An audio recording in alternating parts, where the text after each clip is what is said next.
a los colosenses. Así que ya tienen por ahí listo Colosenses. Así que estamos contentos de comenzar esta nueva serie expositiva. Nos vamos a comenzar el día de hoy, pero el día de hoy, hermanos, quiero aclarar que lo que voy a hacer el día de hoy no es tocar un tema tan específico, sino lo que voy a tratar de hacer el día de hoy es darle un vistazo panorámico a la carta, que creo que es importante para poder comprender ya más correctamente o más fácilmente a lo largo de las demás semanas la carta. ¿Les parece? Así que vamos a ver solamente los primeros 2 versículos, y en base a esos versículos vamos a ver algunas generalidades de la carta. Vamos a tocar un poquito el contexto histórico, un poquito el contexto geográfico, cultural, y vamos a ver un poquito también, o más bien vamos a ver la estructura de la carta. Así que vamos a darle algún vistazo, les repito, panorámico, porque mi idea el día de hoy es hacer una introducción a la carta a los colosenses, de tal manera que sea más fácil comprenderla las siguientes semanas, porque la vamos a ver completa durante algunos meses. Así que entonces vamos a leer los primeros 2 versículos y después comenzamos a ver algunas cosas. Dice así la palabra del Señor, Colosenses capítulo 1, versículo 1 y 2. Dice: Pablo, apóstol de Jesucristo por la voluntad de Dios, y el hermano Timoteo, a los santos y fieles hermanos en Cristo que están en Colosas, gracia y paz sean a vosotros de Dios nuestro Padre y del Señor Jesucristo. La carta a los colosenses, primero nos podemos dar cuenta fácilmente el género, ¿verdad? Es una carta, definitivamente no tiene mucha complicación en entender que es una carta, ¿verdad? Cualquiera con simplemente leer estos 2 versículos nos damos cuenta que está escribiendo el apóstol Pablo a algunos destinatarios. Hay un autor o un remitente, ¿verdad? Y está mostrando la carta, un emisor hay receptores, y después está todo el cuerpo de la carta, y al final vemos también una despedida. Total, definitivamente es una carta, no tiene una mayor complicación. Pero esta carta a los colosenses es una carta llena de, yo lo veo así, como una carta llena de teología práctica. ¿Por qué digo teología práctica? Esta carta está prácticamente dividida en 2 grandes secciones. La primera, que es la mitad, el capítulo 1 y 2 prácticamente, es una parte, la primera parte muy teológica, muy doctrinal. Las enseñanzas que está hablando acerca de Cristo, de la divinidad de Cristo, de la suficiencia de Cristo, de la preeminencia de Cristo, todo acerca de la vida de Cristo, de la obra de Cristo, la cristología. Pero después, en la segunda parte, prácticamente del 3 al 4, los siguientes 2 capítulos, Pablo se va mucho a lo práctico. Entonces, la primera mitad es muy teológico y muy doctrinal, y la segunda parte es muy práctico. Y yo creo que está dividida de tal forma porque está en el orden correcto. Si nosotros lo invirtiéramos el orden, tuviéramos un problema, porque tal vez pareciera que Pablo está enfocado primero en lo práctico y después en lo teológico, después enfocarse a la salvación después de la práctica, y no es así. Sabemos nosotros que somos primeramente salvos sin las obras de justicia. Entonces Pablo primero se enfoca en mostrarles a Cristo, pero ya son cristianos, solamente que quiere dejar claro los conceptos. Y desde un principio, cuando Pablo se refiere a sus receptores en la carta, les dice aquellos hermanos, dice, santos y fieles hermanos en Cristo. Les dice, ustedes ya son santos y fieles, y luego les empieza a hablar de que Cristo es suficiente, que solamente Cristo es suficiente para la salvación, que en Él están escondidos todos los tesoros del conocimiento y la sabiduría, y todo lo empieza a explicar, lo teológico, lo doctrinal, y después en el capítulo 3 en adelante hace un cambio, pero une todo eso práctico que les empieza a enseñar con lo que ya les había dicho. Es como si Pablo dijera, de tal manera que todo esto que les he escrito, de que Cristo es suficiente para la salvación, de que Cristo es el todo y en todos, de que en Cristo habita toda la plenitud de la deidad, en base a todo eso, ustedes deben vivir así. Como diciendo, esta vida que ustedes deben vivir prácticamente es la consecuencia de ser salvos, es la consecuencia de conocer a Cristo. Es el resultado de conocer bien quién es Jesús. Es por eso que para mí es emocionante poder, como iglesia, todos juntos aprender de esta carta y de la carta completa. Entonces, vamos a ver estos primeros 2 versículos y vamos a aprender algunas cosas. Pero también, aparte de ver estos 2 versículos, quiero ver algunas generalidades, como por ejemplo, ¿qué motivó a Pablo a escribir la carta? Quiero ver, o que veamos así un panorama amplio de cuál es el tema central de la carta, y en base a eso, hacer algunas aplicaciones para después concluir el sermón del día de hoy. ¿Les parece? Así que teniendo en mente esto, de que vamos prácticamente a ver un vistazo panorámico, hoy nos vamos a enfocar en solamente dar una introducción a la carta a los Colosenses, y ya después en las siguientes semanas, ahora sí vamos a ir versículo por versículo y vamos a ver temas ya más específicos, los vamos a ampliar y vamos a ver lo que Dios habla en nuestras vidas cada semana a lo largo de toda la carta. ¿Estamos de acuerdo? Así que por eso para mí era importante ver primero esta introducción y este vistazo panorámico. Número 1, vemos en el versículo 1 el autor de la carta. Dice: Pablo, apóstol de Jesucristo por la voluntad de Dios, y el hermano Timoteo. No quiero meterme en controversias porque es muy claro que es Pablo el autor, aunque hay por ahí alguien que ha querido debatir que no era Pablo el autor. Realmente no hay fundamentos para contradecir esto. Y vemos desde un inicio que Pablo dice que él es el que está escribiendo, que él es el autor. Dice: Pablo, apóstol de Jesucristo por la voluntad de Dios, y luego agrega a su colaborador, dice: y el hermano Timoteo. Pablo se identifica explícitamente como el autor de la carta.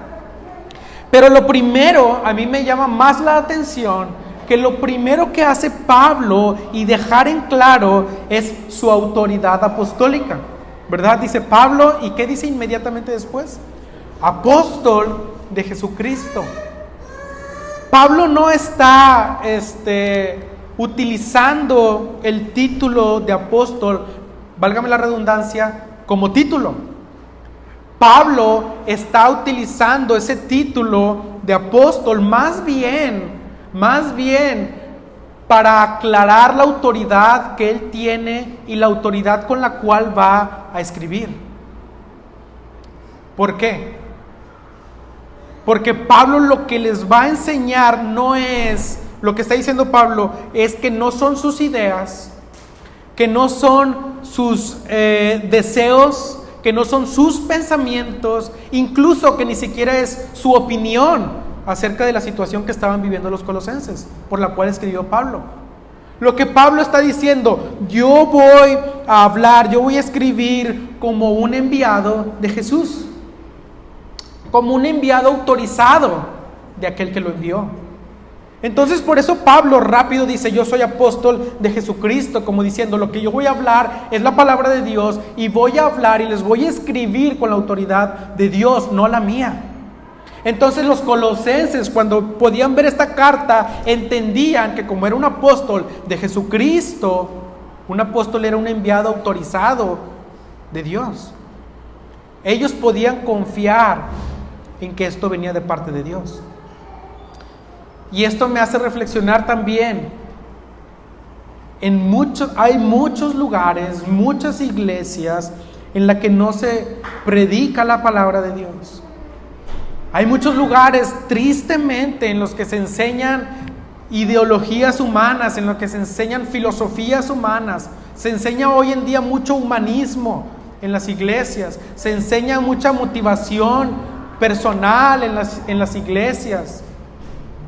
Pero el púlpito del domingo, en la reunión de la iglesia, es para predicar la palabra del Señor.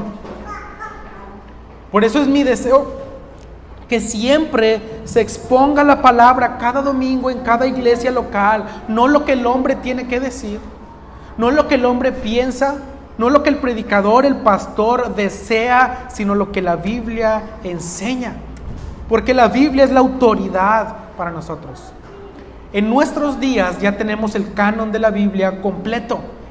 Todos los libros que conforman la Biblia está completo. No hay nada que agregar, no hay nada que quitar. Por lo tanto, tenemos que basarnos en la autoridad de las Escrituras. Tristemente, en muchos lugares los utilizan para contar anécdotas, chistes, mil cosas. Y no estoy diciendo que no podamos tener algo cómico de vez en cuando predicamos su palabra, siempre y cuando sea ilustrativo. Que podamos contar una anécdota siempre y cuando sea ilustrativo, para poder ilustrar la palabra del Señor, la verdad de la palabra del Señor. Pero hay quienes se la pasan hablando de sí mismos por 15, 20 minutos y después utilizan algún pasaje aislado solamente para decir que están utilizando las Escrituras. Pablo no estaba hablando sus ideas. Pablo no estaba hablando sus deseos, sus anhelos, su pensamiento, sus opiniones acerca de lo que iba a escribir. Él estaba diciendo: yo, Pablo, que estoy escribiendo, soy apóstol de Jesucristo. Y dice algo bien interesante: por la voluntad de Dios. ¿Por la voluntad de quién? De Dios. Pablo, yo creo que podemos notar que Pablo incluso no buscaba ser apóstol de Jesucristo. Pablo, antes de convertirse, creía en Dios a su manera, era judío, pero recuerdan, perseguía a la iglesia. O sea, perseguía a aquellos que creían en Jesús, los metía a la cárcel, los arrastraba y hasta los mataba. El primer mártir de la iglesia cristiana, ¿verdad?, dice que cuando lo estaban apedreando, Pablo estaba ahí y estaba consintiendo en su muerte. O sea, estaba revisando, aprobando que lo apedrearan bien y que lo mataran. Entonces, hasta que no tuvo un encuentro con Dios, porque era la voluntad de Dios llamar a Pablo, tuvo ese encuentro y él decidió seguir a Jesús. Por eso él está diciendo: Pablo, apóstol de Jesucristo, por la voluntad de Dios. Entonces, lo que él hace es simplemente seguir la voluntad de Dios. Y el hermano Timoteo, pues era el colaborador de Pablo, estaba con él cuando se escribió la carta. Timoteo era mucho más joven, de mucha menos experiencia en el ministerio que Pablo. Era como prácticamente un discípulo de Pablo y estaba con él, era muy fiel. Pablo lo amaba mucho, lo podemos ver en las otras cartas, que amaba mucho a Timoteo, le era muy útil, incluso lo puso también como pastor en una ocasión. Entonces Timoteo estaba con él, era fiel y estaba precisamente con Pablo en un momento difícil. Pablo, cuando escribe esta carta, ¿dónde crees que estaba? Estaba encarcelado en Roma. Si vemos ya al final de Hechos, menciona que Pablo fue encarcelado. Y se creen que estas varias cartas, 3 precisamente, incluyendo Colosenses, se escribió cuando él estaba encarcelado en Roma. Pero como Pablo era, aparte de ser judío, tenía una doble nacionalidad, era también de nacionalidad romana, tenía ciertos beneficios. Por eso en Hechos vemos que Pablo estaba arraigado, pero o estaba encarcelado en prisión, pero era una prisión domiciliaria. La mitad de su encarcelamiento lo pasó en un domicilio que él mismo alquilaba, como vemos ahí en Hechos, en el capítulo 28. Ahí lo estudian detenidamente, y recibía visitas, tenía visitas. Entonces Timoteo estaba en ese momento con Pablo. Pablo escribió esta carta en Roma, encarcelado, y Roma estaba lejos de Colosas, estaba como a 1600 kilómetros. Está retirado. En nuestros tiempos a lo mejor no es tanto, porque existen los aviones, pero antes era una distancia más considerable. 1600 kilómetros, hoy en día en un avión, ¿cuánto te tardas? ¿Hora y media? ¿2 horas máximo? Entonces, hoy no hay tanto problema, pero antes si estabas en Colosas, querer ir hasta Roma, era un viaje algo largo, algo tardado. Entonces, Pablo estaba escribiendo esa carta desde Roma. Y dice, ¿a quién va dirigida esta carta? Versículo 2, dice, a los santos y fieles hermanos en Cristo, que están en Colosas.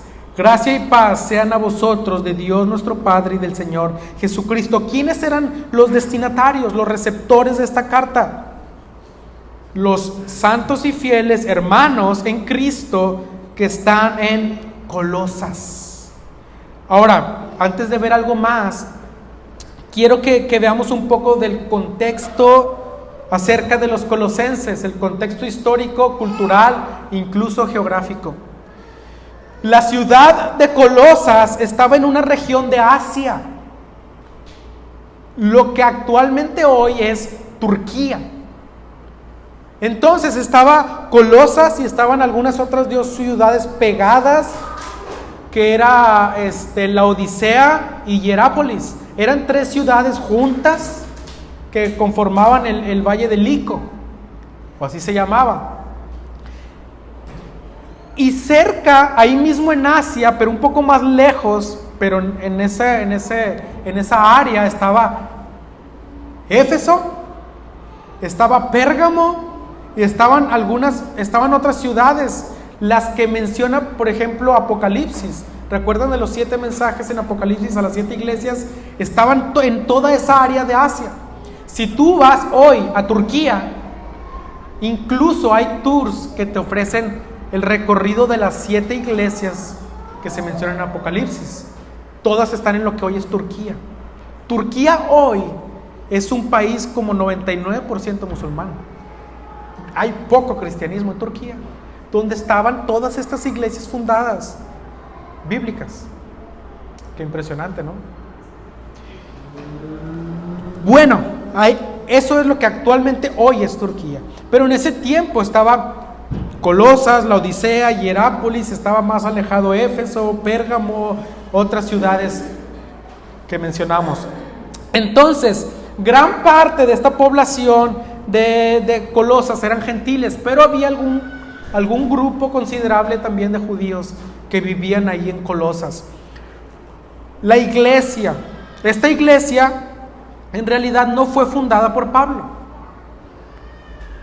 Pablo, aunque estuvo 3 años en Éfeso, que estaba cerca de Colosas, estuvo como 3 años, fundó Éfeso, y dice Lucas que en ese tiempo todos los gentiles y judíos de Asia escucharon el evangelio por el ministerio de Pablo. Entonces, ¿cómo llegó el evangelio a los colosenses si Pablo no fundó Colosas? ¿Por qué no fundó Colosas? ¿O por qué digo que no fue Pablo? En el capítulo 2 de esta misma carta, versículo 1, dice: porque quiero que sepáis cuán grande lucha sostengo por vosotros y por los que están en la Odisea, y por todos los que nunca han visto mi rostro, para que sean consolados sus corazones, unidos en amor, hasta alcanzar todas las riquezas del pleno entendimiento, a fin de conocer el misterio de Dios Padre y de Cristo. No lo conocían a Pablo. Pero quien llevó el evangelio realmente, y creo yo, y muchos eruditos concuerdan que fundó Colosas, fue Epafras. Dice el versículo 5 y 7 del capítulo 1.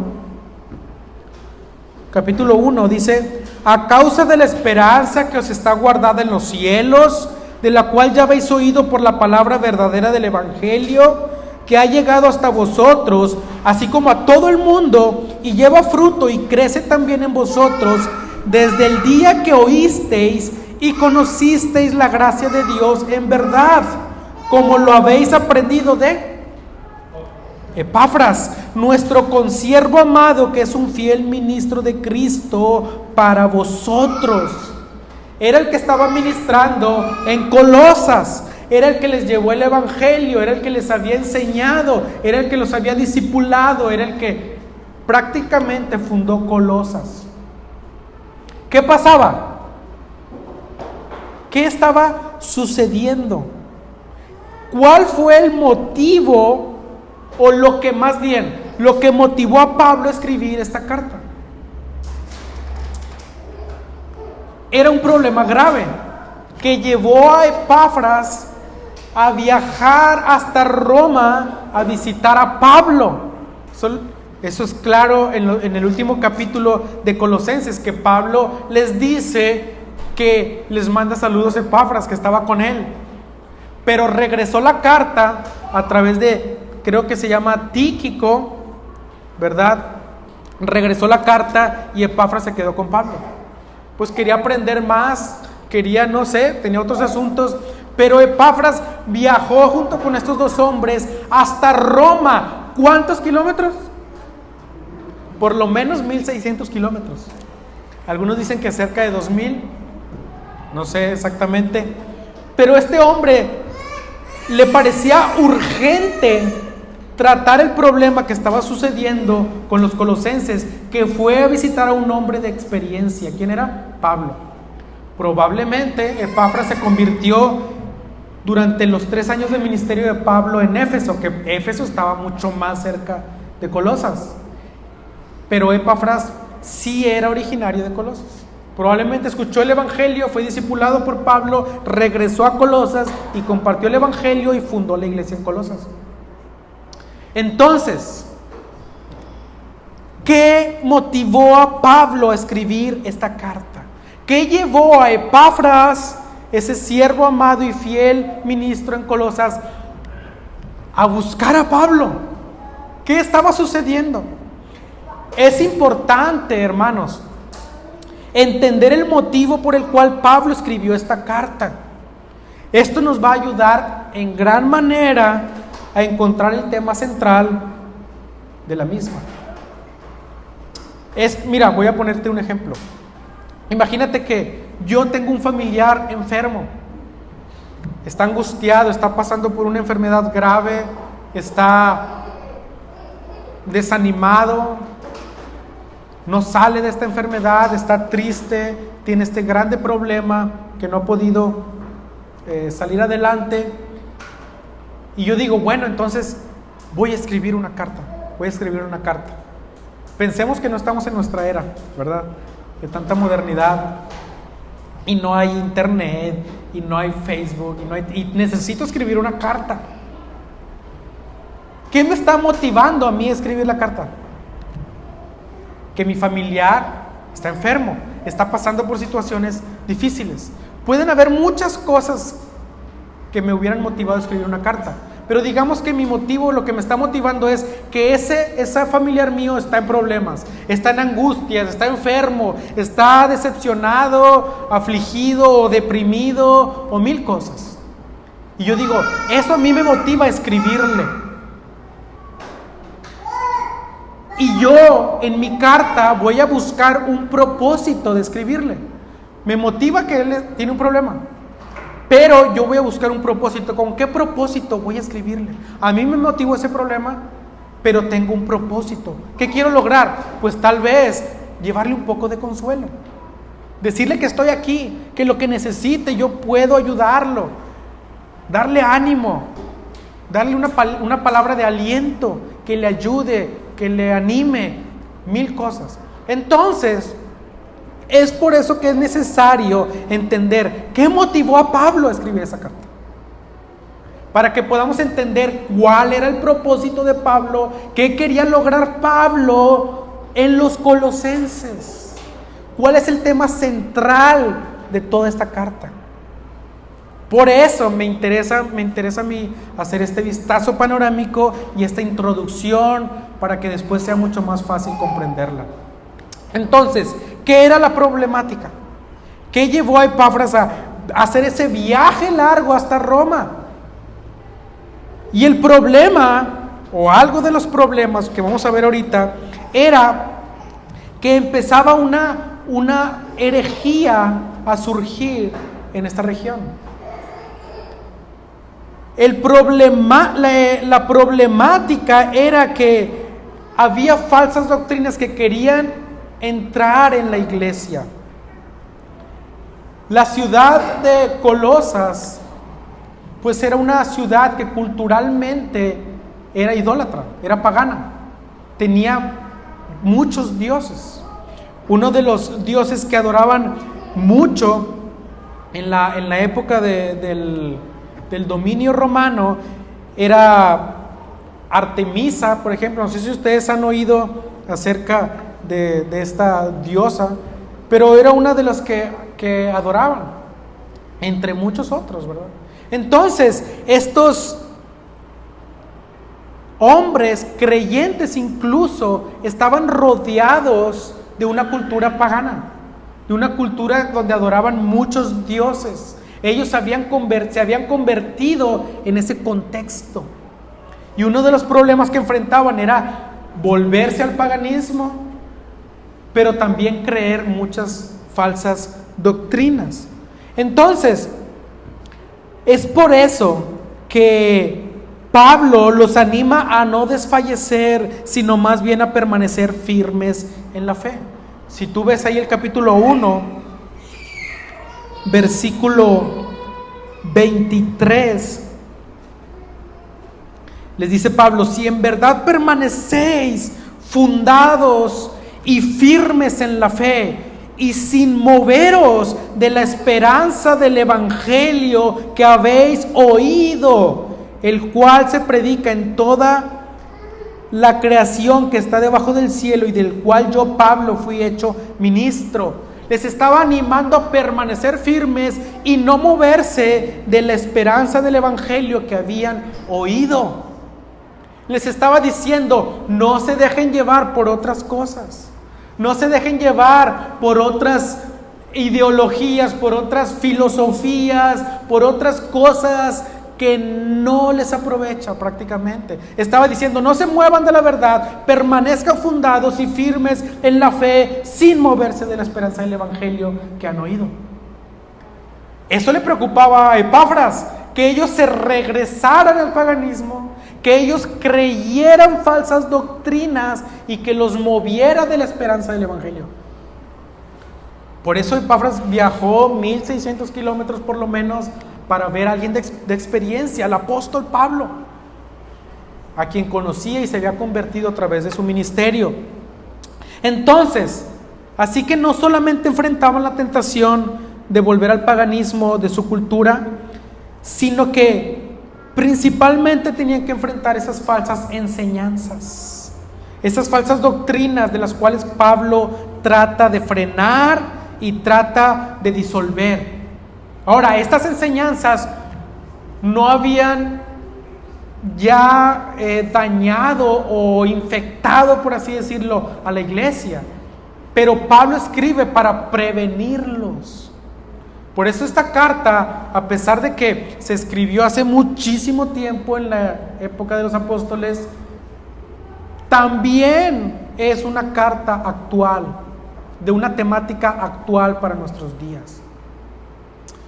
La iglesia necesita conocer esta carta para prevenir de falsas enseñanzas, para prevenir de falsas doctrinas y para evitar que el cristiano busque también regresar al contexto del cual salió.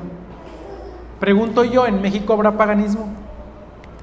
¿En México habrá idolatría? ¿En México habremos la mayoría, ¿verdad?, salido de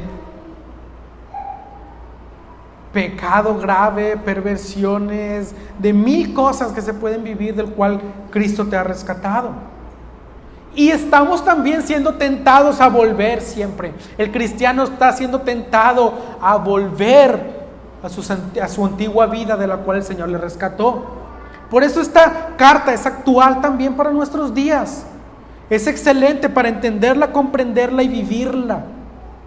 Así que Pablo quería prevenirlos de todas esas falsas enseñanzas. ¿Qué falsas doctrinas estaban viviendo los colosenses? ¿O tenían el riesgo de creer, de vivir o de mezclarse con esas falsas doctrinas? Por ejemplo, estaban completamente influenciados por la cultura griega.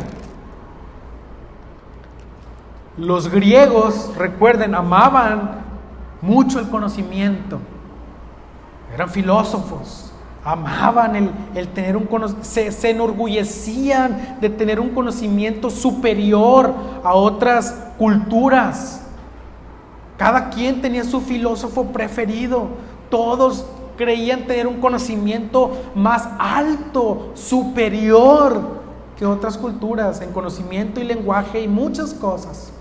Entonces, en toda esa influencia también que tenían los colosenses, se habían visto afectados por gente que decía que como que simpatizaba con el evangelio y decían: Cristo es necesario para la salvación, pero también un conocimiento superior.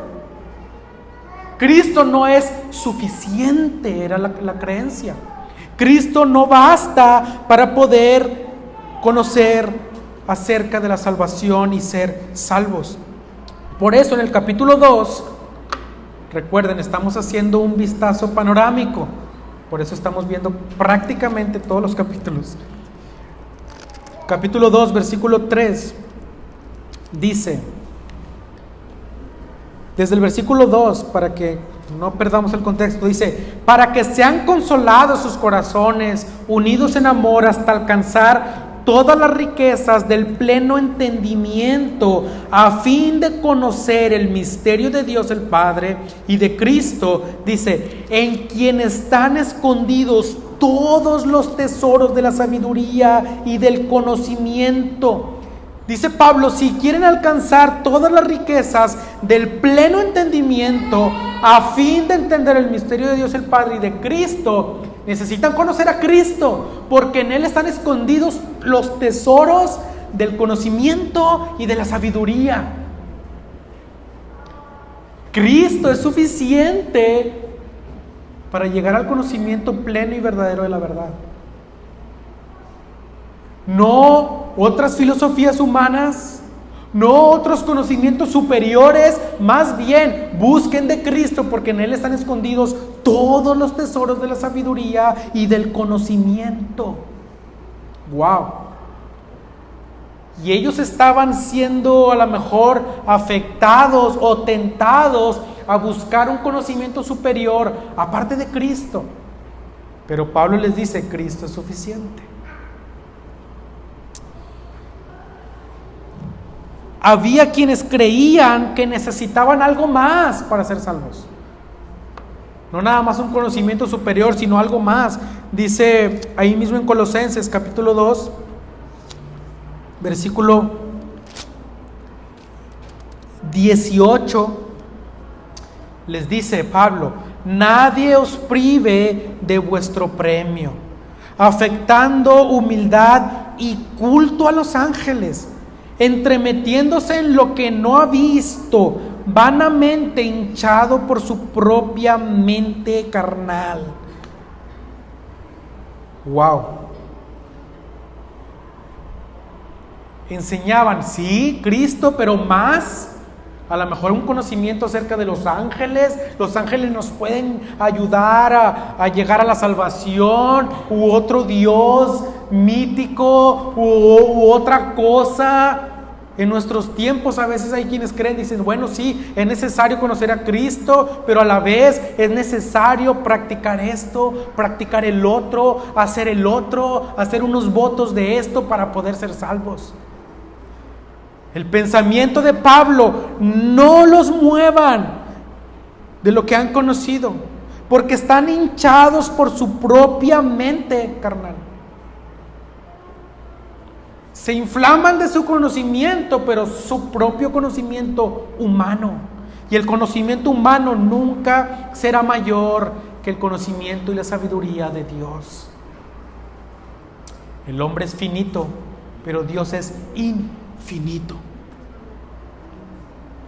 El hombre tiene un tope, el hombre tiene un límite, pero Dios no tiene límites. Necesitamos conocer a Cristo, necesitamos conocer su palabra, no otras cosas, porque Cristo es suficiente. Una de las herejías más grandes también era la de negar la divinidad de Cristo. Por eso es que Pablo les aclara en el capítulo 2, versículo 9, dice Pablo, porque en Él habita corporalmente toda la plenitud de la deidad. Había quienes decían, Cristo no era Dios, no era divino. Pero Pablo aclara para que no se dejen engañar, en Cristo habita corporalmente ¿toda qué? La plenitud. Y a mí me impresiona como que ese juego de palabras, porque pleno es completo, pleno. Pero luego aparte le agrega todo. Como reafirmando, no hay forma de que Cristo no sea Dios, porque en Él habita todo, completamente todo, o toda la plenitud de la deidad. Como diciendo, absolutamente Jesús es Dios, divino, contrarrestando falsas enseñanzas que querían afectar a los creyentes de que Cristo a lo mejor no era Dios. Otros decían, Cristo no era humano, pero Pablo aclara que corporalmente habitaba en Jesús toda la plenitud de la deidad.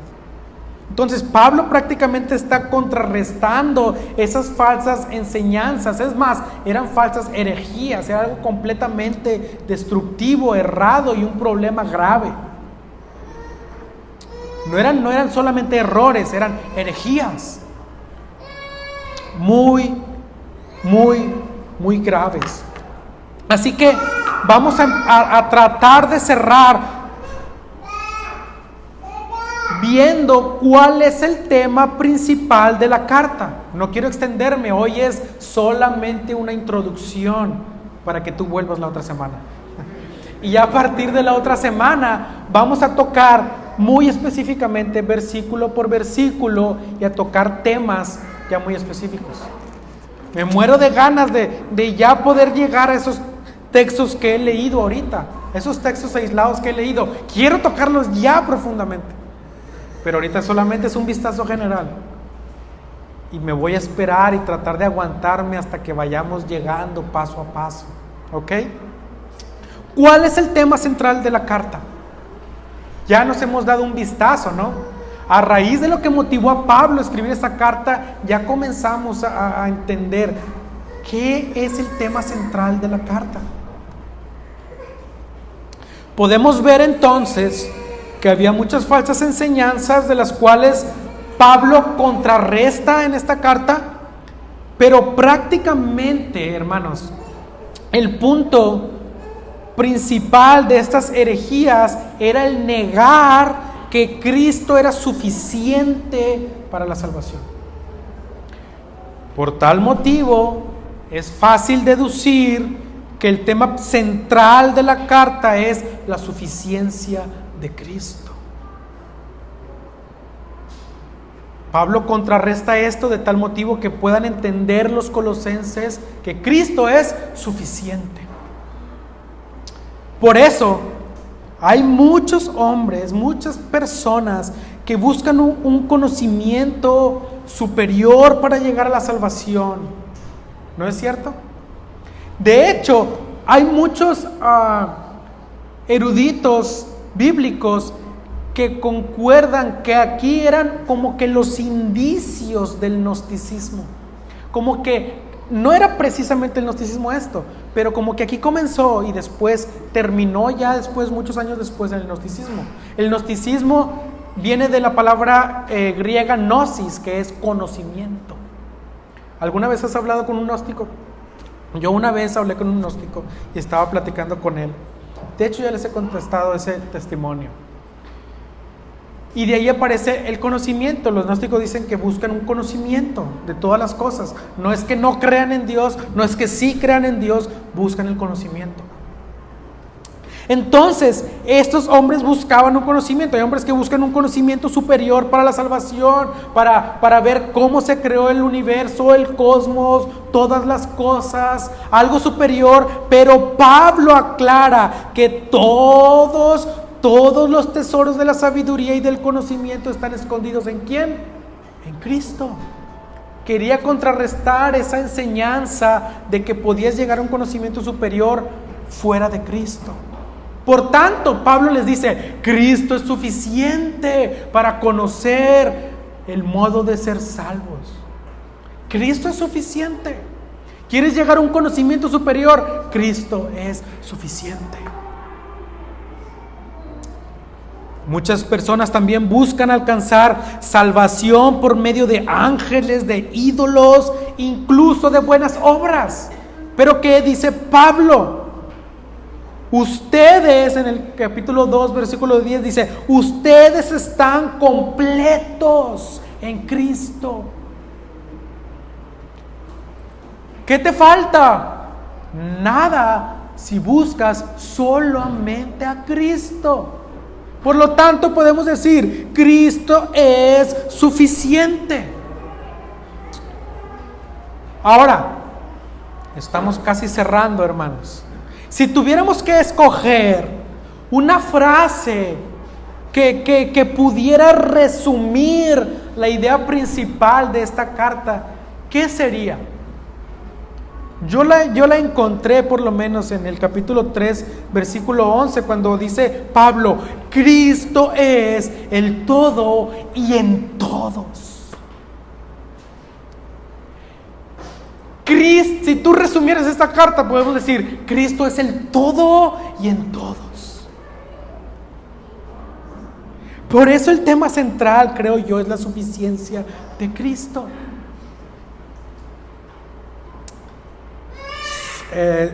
Sujal Michelén puso como un tema a esta carta. Bueno, no lo puso él dice, yo lo tomé de otro predicador. Y es como una ecuación matemática, pero yo la escuché de él. Y él dice, es esta la ecuación. Cristo más nada es igual a todo. Pero Cristo más nada es igual a todo. Pero nada más menos Cristo es igual a nada. Todo menos Cristo es igual a nada. Si a Cristo le quitas todo, Él sigue siendo todo. Pero si al todo le quitas Cristo, queda como nada. Podemos, hermanos, tenerlo todo, pero sin Cristo no tenemos nada. Y podemos realmente, te lo digo, y hasta literalmente, podemos no tener nada, pero tener a Cristo es tenerlo todo. Por eso esta carta es, estamos completos en Cristo. Por eso esta carta habla de poder llegar a tener una vida plena en Cristo a través de darle la preeminencia a Cristo en todas las cosas. A lo largo de toda la carta, de una u otra forma, veremos cómo Pablo tiene el deseo de que los colosenses comprendan que Cristo debe tener la preeminencia en todo. O sea, el primer lugar en todo. Si tú le das el primer lugar a Cristo en todo, podremos tener una vida plena en Cristo. Y como dijimos al principio, para terminar, esta carta está dividida en esas dos grandes secciones, una doctrinal y una práctica. Pero la práctica no se refiere a vivir una vida recta y piadosa para poder tener salvación. No, primero llegamos a encontrar la salvación solo en Cristo y eso va a producir en nosotros una vida recta y piadosa y justa en Cristo. Por eso la Biblia no es un libro de moralismo. Es un libro donde vemos la moral de Dios, la más alta moral, pero no es moralismo. Moralismo es: tú debes cumplir con estas obras, tú debes cumplir con estos pasos, tú debes cumplir con estas cosas para alcanzar salvación. Por eso no es moralismo. Más bien la Biblia es: el Señor te puede perdonar si te arrepientes de todos tus pecados y sin méritos propios, Él te transforma, te cambia, te regenera y eso va a producir en ti buenas obras.